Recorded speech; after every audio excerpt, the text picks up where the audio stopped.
तो क्या हाल है आप सभी के। उम्मीद करते हैं सब अच्छे होंगे, सब मौज काट रहे होंगे अपने अपने घर पर। तो देखिए, जैसे कि आपको पता है कि मोदी जी अभी रिसेंटली अमेरिका गए थे और उसके बाद मिस्र गए थे। लेकिन अमेरिका की जो यात्रा थी वो बहुत ज़्यादा हिस्टोरिक थी, क्योंकि अमेरिका जाने पर भारत ने अमेरिका के साथ बहुत सारी डील साइन की है। जैसे कि ड्रोन की डील है, आर्टेमिस मिशन की डील है और बहुत सारी दूसरी डील साइन की है इन्वेस्टमेंट के लिए भी।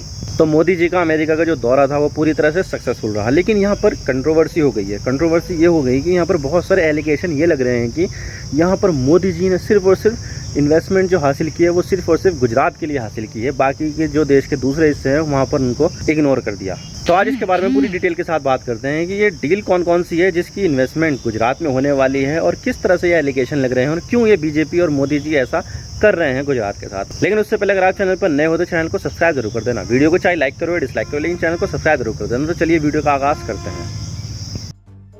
तो बात करते हैं मामला क्या और हम इसके बारे में क्यों बात करें। तो देखिए, रिसेंटली हमारे देश के पीएम मोदी जी ने अमेरिका की स्टेट विजिट की थी, जिसका काफ़ी ज़बरदस्त रिस्पांस रहा था और इस विजिट को पूरी दुनिया कवर कर रही थी, जिसका काफ़ी ज़्यादा डील साइन भी की गई है, जिसमें जेट इंजन की डील साइन की गई है, जिसमें भारत को जेट इंजन की टेक्नोलॉजी भी मिलेगी। और मैं आपको बता दूं कि जेट इंजन बनाने में काफ़ी तगड़ी टेक्नोलॉजी लगती है। न्यूक्लियर बॉम्ब बनाना आसान है, लेकिन जेट इंजन बनाना बहुत ज़्यादा मुश्किल है, क्योंकि वो बहुत ही ज़्यादा कॉम्प्लेक्स टेक्नोलॉजी से बना हुआ होता है। इसके अलावा भारत ने अमेरिका के साथ आर्टेमिस डील साइन की है, जिसमें भारत के एस्ट्रोनॉट्स स्पेस में जाएंगे अमेरिका की मदद से। तो ये तो हुई डील्स के बारे में बात। लेकिन इसके अलावा अमेरिका के 70 लॉ मेकर्स ने जो बाइडन को चिट्ठी लिखकर इंडिया के ह्यूमन राइट्स को लेकर मुद्दा बनाने की बात की है। और बहुत सारे जो जर्नलिस्ट है और लॉ मेकर्स है वो इंडिया की माइनॉरिटीज़ को लेकर चिंता जता रहे हैं। खैर, ऐसा तो होता ही रहता है, लेकिन जो भी हो, मोदी जी ने ये यूएस विजिट सफल रही, जिसमें भारत को काफ़ी तगड़ा बेनिफिट हुआ है। लेकिन इसी बीच यहाँ पर ये आरोप लग रहे हैं कि मोदी जी की अमेरिका की विजिट से सबसे ज़्यादा गुजरात को फ़ायदा हुआ है, क्योंकि मोदी जी गुजरात से हैं और गुजरात के सीएम रह चुके हैं, कि वो सिर्फ गुजरात के बारे में ही सोचते हैं। और ये भी आरोप लग रहे हैं कि वो गुजरात में बीजेपी को भी बहुत ज़्यादा फ़ायदा पहुँचा रहे हैं। मैं आपको दिखा देता हूँ, आप देख सकते हैं, टाइम्स ऑफ इंडिया का आर्टिकल है। संजय राउत जी ने कहा है, जो शिवसेना के नेता है, Modi US visit benefited only Gujarat. यानी कि यहाँ पर आरोप ये लग रहे हैं कि मोदी की जो यूएस विजिट थी उससे सिर्फ और सिर्फ गुजरात को फ़ायदा हुआ है।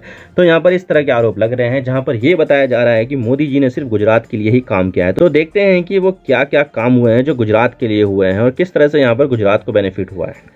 तो सबसे पहले आता है माइक्रॉन का इंडिया में इन्वेस्टमेंट। आप लोगों को बता दूं कि माइक्रॉन ने अपना कंफर्म कर दिया है कि वो 825 मिलियन यूएस डॉलर का इन्वेस्टमेंट करेगा इंडिया में चिप फैसिलिटीज़ के लिए। 22 जून का ये आर्टिकल है। तो मैं आपको बता दूं कि माइक्रॉन एक सेमीकंडक्टर बनाने वाली कंपनी है और सेमीकंडक्टर बनाने में भारत में इससे पहले कोई प्लांट नहीं था। सेमीकंडक्टर हर उस चीज़ में इस्तेमाल होता है जिसमें टेक्नोलॉजी लगती है, चाहे वो टीवी हो, मोबाइल हो, या फिर एक स्पीकर ही क्यों ना हो, या फिर लैपटॉप हो या कार हो। सभी जगह पर आपको यहाँ पर सेमीकंडक्टर तो दिखाई देगा। आपको सभी जगहों पर सेमीकंडक्टर का इस्तेमाल मिलेगा। और आजकल तो वैसे भी एआई का दौर है और एआई के लिए तो सेमीकंडक्टर काफ़ी ज़्यादा ख़ास होता है। और भारत में सेमीकंडक्टर का कोई प्लांट ना होने से भारत ये चाहता है कि भारत में सेमीकंडक्टर तेज़ी के साथ बने और भारत चाइना का एक विकल्प बने मैन्युफैक्चरिंग के मामले में। क्योंकि देखा जाए तो आज चाइना इतना ज़्यादा आगे आगे आगे है, तो उसमें उसकी सेमीकंडक्टर इंडस्ट्री का बहुत बड़ा हाथ है। और भारत चाहता है कि भारत मेक इन इंडिया के अंदर सेमीकंडक्टर बनाए और दुनिया भर में सप्लाई करे। यहाँ पर एक सेमीकंडक्टर हब बनकर सामने आए कि कहीं से भी अगर सेमीकंडक्टर की सप्लाई चाहिए तो भाई सामने से बस यही बात आए कि भाई भारत से बात करो, भारत में यहाँ पर टेक्नोलॉजी है, भारत में यहाँ पर बनते हैं सेमीकंडक्टर। तो भारत यहाँ पर ग्लोबल हब बनना चाहता है सेमीकंडक्टर के मामले में। और ऐसा नहीं है कि माइक्रॉन एक छोटी मोटी कंपनी है, बल्कि माइक्रॉन एक काफ़ी बड़ी कंपनी है। रीसेंट मार्केट कैपिटलाइजेशन के हिसाब से देखिए तो यहाँ पर दुनिया की सबसे बड़ी सेमीकंडक्टर कंपनी एनवीडिया है, जो खास करके ग्राफिक्स कार्ड्स बनाती है। फिर ताइवान की TSMC आती है और फिर साउथ कोरिया की सैमसंग आती है। और अगर आप इस लिस्ट में देखोगे, नीचे देखोगे कि तो माइक्रॉन का 13वां नंबर आता है, जिसका market cap 73 billion US dollar है, जो काफ़ी ज़्यादा है। और ख़ास बात यह है कि माइक्रॉन के CEO एक इंडियन ओरिजिन के हैं, जो है संजय मेहरोत्रा। और मोदी जी ने अपनी इस विजिट में इनसे मुलाकात भी की थी, तब जाकर ये डील साइन की गई है, जिसमें माइक्रॉन एक सेमीकंडक्टर प्लांट गुजरात में लगाएगी टेस्टिंग एंड असेंबली के लिए। और इस पूरे प्रोजेक्ट में जो टोटल कॉस्ट आएगी वो होगी 2.75 बिलियन यूएस डॉलर, जो लगभग 21,000 करोड़ रुपए होते हैं। लेकिन ये पैसा अकेले माइक्रॉन नहीं देगी। माइक्रॉन तो यहाँ पर 825 यूएस डॉलर ही देगी, बल्कि इस पूरे प्रोजेक्ट का 50% तो केंद्र सरकार देगी और 20% गुजरात स्टेट गवर्नमेंट देगी और सिर्फ 30% ही माइक्रॉन इन्वेस्ट करेगी। और ये गुजरात में अपना असेंबली और टेस्टिंग प्लांट लगाएगी। और ये सेमीकंडक्टर कंस्ट्रक्शन इसी साल से शुरू हो जाएगा और इसका पहला फेज़ 2024 के एंड में चल जाएगा और फिर उसके बाद इसका सेकंड फेज़ चलेगा। और जब ये प्लांट कंप्लीट हो जाएगा तो तब गुजरात को 5,000 नई जॉब मिलेगी और 15,000 लोकल कम्युनिटी को जॉब मिलेगी। और इस तरह यहाँ पर पीएम मोदी ने गुजरात के लिए काम कर दिया है और इस चीज़ को लेकर बड़े बड़े नेताओं ने खुशी जाहिर की है। तो ये इन्वेस्टमेंट हो गया गुजरात में। और इसी के साथ ही दुनिया की सबसे बड़ी टेक कंपनियों में से एक गूगल ने यहाँ पर $10 बिलियन का इन्वेस्ट करने की बात बोली है गुजरात में। आप देख सकते हैं, Gujarat to invest $10 billion in digitization, CEO Sundar Pichai after meeting PM Modi. यानी कि यहाँ पर जो गूगल के CEO है, जो इंडियन ओरिजिन के ही है, CEO सुंदर पिचाई, उन्होंने यहाँ पर पीएम मोदी से बात करी, मीटिंग करी और यहाँ पर गूगल ने $10 बिलियन को इन्वेस्ट करने का फैसला लिया है। और इसके साथ ही गूगल यहाँ पर गुजरात की गांधीनगर में लोकेटेड गिफ्ट सिटी में अपना एक ग्लोबल फिनटेक ऑपरेशन खोलेगा। और ये $10 बिलियन का इन्वेस्टमेंट है और एक काफ़ी बड़ा इन्वेस्टमेंट है, जो इंडियन रुपीज़ में अगर मैं बात करूँ तो 82,000 करोड़ रुपए के आसपास होते हैं। और खुद गूगल के CEO सुंदर पिचाई भारत से हैं और उन्होंने भारत के डिजिटल इंडिया को दूसरे देशों के लिए एक ब्लूप्रिंट बताया है और बोला है कि दूसरे देशों को भारत से सीखने की ज़रूरत है। और इस इन्वेस्टमेंट से गूगल अपने जीपे और गूगल के दूसरे प्रोडक्ट पर फोकस करेगी।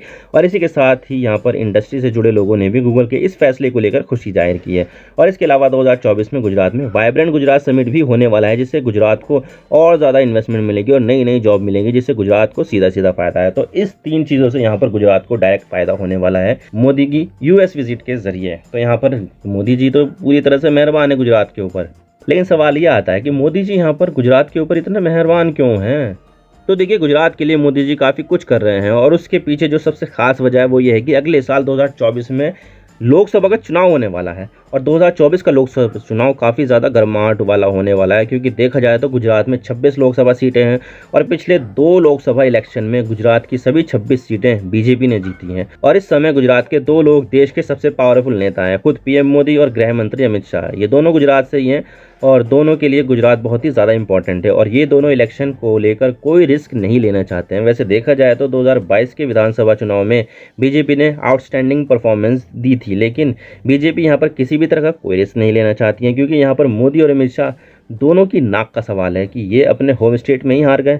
तो ये चीज़ एक तरह से डर है दोनों के आत्मसम्मान को लेकर और दोनों को आत्मसम्मान को लेकर चोट पहुंच सकती है, क्योंकि देखा जाए तो पिछले साल आम आदमी पार्टी ने गुजरात चुनाव में एंट्री की थी और पहले चुनाव में ही आम आदमी पार्टी ने 5 विधानसभा सीटें जीत ली थी। और जब से आम आदमी पार्टी की गुजरात यूनिट के प्रेसिडेंट ईसुदान गादवी बने हैं तो तब से वो लगातार अपना कैडर बढ़ा रहे हैं। कभी आम आदमी पार्टी बेरोजगारी को लेकर कैंपेन करती है तो कभी गरीब लोगों के लिए फ्री बिजली फ्री पानी को लेकर कैंपेन करती है, जिससे कहीं ना कहीं बीजेपी को डर सता रहा है। और बहुत से पॉलिटिकल ऑब्जर्वर यहाँ पर ये मानकर चल रहे हैं कि आम आदमी पार्टी अगर इसी तरह से कैंपेन चलाती रही तो यहाँ पर बीजेपी के लिए बहुत ज़्यादा मुश्किलें खड़ी हो सकती है और हो सकता है कि आम आदमी पार्टी बीजेपी के सामने एक स्ट्रांग ओपोनेंट खड़ी हो जाए। और इसी के साथ ही कांग्रेस ने यहाँ पर राज्यसभा सांसद शक्ति सिंह गोयल को कांग्रेस का गुजरात चीफ बना दिया है, जिससे कांग्रेस वर्कर्स में नई ऊर्जा आ गई है। और इसी के साथ ही कांग्रेस ने अकेले दम पर कर्नाटक में बीजेपी को हरा दिया।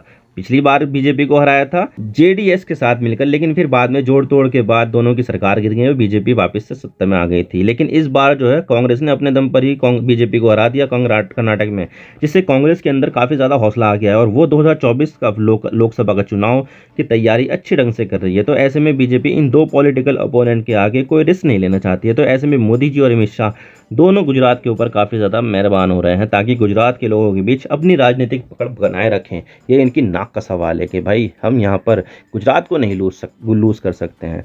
आई होप आपको सारी बातें समझ में आ गई होगी। अगर वीडियो थोड़ा सा भी पसंद आए तो लाइक कर देना, वरना डिसलाइक कर देना, लेकिन चैनल को सब्सक्राइब जरूर कर देना। आपके एक सब्सक्रिप्शन से हमें आगे कॉन्टेंट बनाने की मोटिवेशन मिलती है। Thank you for watching. I really appreciate your precious time. God bless you all. Now signing off.